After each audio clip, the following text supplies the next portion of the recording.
ये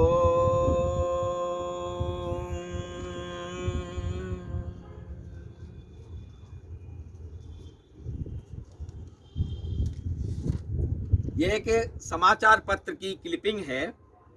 इसमें समाचार है कि न्यूजीलैंड की संसद में संस्कृत का गौरव।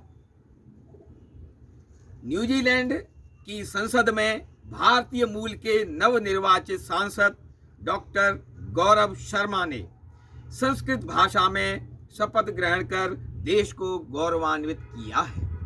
संस्कृत भाषा में उन्होंने शपथ ली न्यूजीलैंड की पार्लियामेंट में डॉक्टर गौरव शर्मा ने। अपने सांसद क्या कर रहे हैं, ये सांसद की बात है। तो अपने सांसद क्या कर रहे हैं, तो एक ये जो समाचार है, अगर हम इसमें देखें, दैनिक जागरण में ही है, तो अपने एक सांसद हैं, अपने एरिया के हैं, प्रवेश वर्मा जी। उनका ये है कहना, विपक्ष के बहकावे में किसान कर रहे प्रदर्शन। प्रवेश वर्मा। आगे समाचार में लिखा गया कि जब से नरेंद्र मोदी प्रधानमंत्री बने हैं तब से भ्रष्टाचार पर नकेल कसा जा रहा है। विपक्ष के नेता जो भ्रष्टाचार में लिप्त थे उन्हें जेल जाने का डर सता रहा है। सांसद ने कहा कि मैं स्वयं किसान की पृष्ठभूमि से आता हूं। भगवत गीता को साक्षी मानते हुए उन्होंने कहा कि यदि कृषि कानून किसान विरोधी होते तो मैं इसके विरोध में खड़ा होता। मुख्य बात आई, वो आई भगवत गीता की। सांसद महोदय का कहना है कि मैं भगवत गीता को साक्षी मानते हुए कहता हूं। भगवत गीता, तो ये गीता है क्या? गीता का स्थान भारत के संविधान में कहां है? तो भारत के संविधान को अगर देखा जाए, ये भारत के संविधान की कैलीग्राफिक कॉपी है और भारत के संविधान में पेज नंबर 17 पर श्रीमद् भगवद गीता, पेज नंबर 17 पर भारत का जो संविधान है उसमें श्रीमद् भगवद गीता, यहां पर ये जो चैप्टर 4 है, directive principles of state policy, तो उसमें जो है श्रीमद् भगवद गीता का ये पिक्टोरियल इलस्ट्रेशन दिया हुआ है, जिसमें कि भगवान श्री कृष्ण अर्जुन को जो गर्दन झुकाए हुए हैं और उनको जो है अर्जुन जी को उपदेश दे रही है श्रीमद् भगवद गीता की। ओरिजिनल कॉन्स्टिट्यूशन भी इसी प्रकार का जो पार्लियामेंट में रखा गया है। तो इसमें जो directive principles of state policy है उसमें भी कहा गया है, क्या कहा गया है कि जो सरकार भारत में शासन करेगी उसमें साफ लिखा गया है कि the state shall strive to promote the welfare of the people, लोगों के कल्याण के लिए करेगी। वेलफेयर शब्द बड़ा इंपॉर्टेंट है। गीता माता और वेलफेयर, जहां गीता है वहां कल्याण है। तो जितनी वेलफेयर सोसाइटीज हैं उन सबको गीता माता का प्रचार प्रसार करना चाहिए। तो ये बात आई भारत के संविधान की। इसमें directive principles of state policies का वर्णन किया गया है कि कल्याण के लिए कार्य करना चाहिए प्रत्येक वेलफेयर एसोसिएशन को।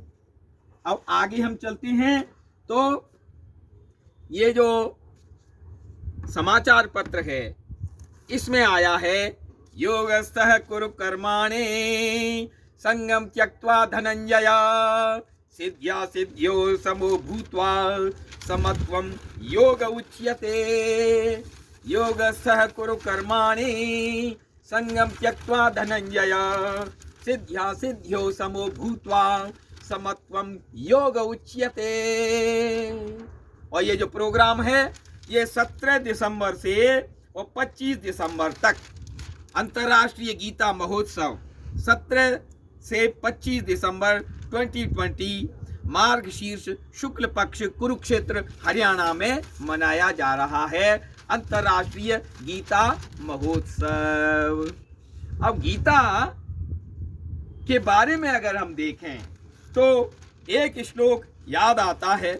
एक श्लोक है, भगवान श्री कृष्ण अपनी दिव्य विभूतियों का वर्णन करते हुए कहते हैं कि बृहत् साम तथा सामनाम गायत्री छंदसामहम मासानां मार्गशीर्षोऽहं ऋतूनां कुसुमाकरः ऋतूनां कुसुमाकरः।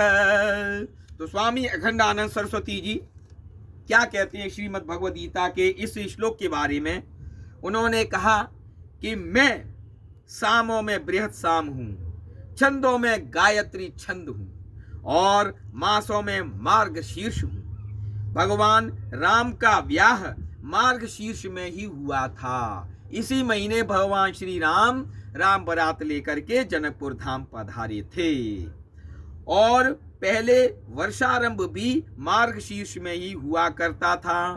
पहले जो रेनी सीजन होता था ये मार्गशीर्ष से ही प्रारंभ होता था, इसलिए मार्गशीर्ष का महत्व है। और ऋतुओं में मैं बसंत हूँ। तो इसमें श्लोक में सीता माता की भी बात आ गई, इस श्लोक में गायत्री माता की बात आ गई, इस श्लोक में गीता माता की बात आ गई, क्योंकि मार्गशीर्ष में शुक्ल पक्ष की एकादशी, जिसको मोक्षदा एकादशी कहा जाता है, इसी दिन भगवान श्री कृष्ण ने अर्जुन को कुरुक्षेत्र के रणांगन में ये उपदेश दिए थे। तो इस श्लोक को हम कह सकते हैं सीता गीता गायत्री श्लोक। और ये श्लोक के आधार पर हम कह सकते हैं कि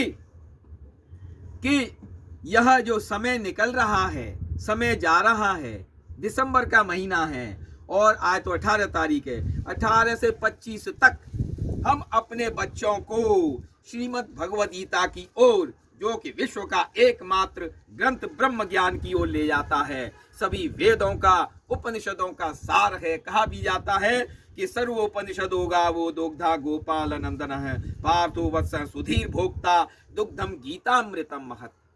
तो इसीलिए इस समय को हम पूर्ण रूपेण, इस समय का हम सदुपयोग करें, अपने बाल बच्चों को बताएं कि गीता क्या है, गीता किस प्रकार से अपने जीवन को सुचारू रूप से चलाने के लिए गीता माता का किस प्रकार से अनुशीलन करना चाहिए।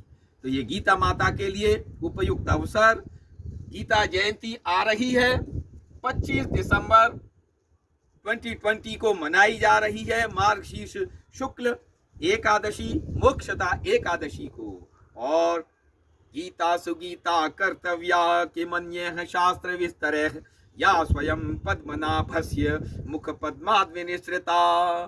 तो गीता को पढ़िए, गीता को गाइए और अपने जीवन को सुचारू रूप से चलाइए। बोलिए श्री वृंदावन विहारी लाल की जय।